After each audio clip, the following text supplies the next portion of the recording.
Sementara itu, untuk membangun jiwa nasionalisme, patriotisme, serta ketahanan nasional dalam menghadapi ancaman kedaulatan bangsa, Kodam 9 Udayana merancang program pendidikan bela negara dengan menyasar ormas di Bali. Program ini juga diharapkan efektif dalam meminimalisir potensi bentrok antar ormas di Bali. Program bela negara dengan menyasar ormas-ormas rencananya berlangsung mulai Juli mendatang, dipusatkan di Rindam 9 Udayana.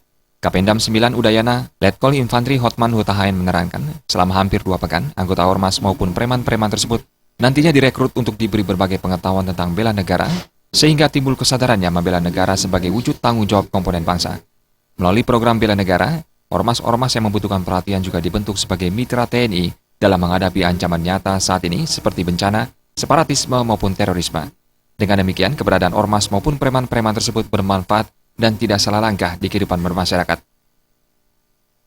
Kita bina, kita latih, kemudian mereka melakukan sesuatu hal yang itu melakukan norma-norma yang tidak baik, terus kita bela tidak, tetap hukum. Terutama ini ya, kita rekrut dari preman-preman lah, ya dari preman-preman, kemudian dari ormas-ormas, mungkin dari Laskar Bali atau Baladika, ya. Sehingga mereka ini bisa menjadi warga negara Indonesia yang baik lah. Ya. Sanksinya berapa Pak? Ya sesuai hukum yang berlaku, kita melakukan hukum.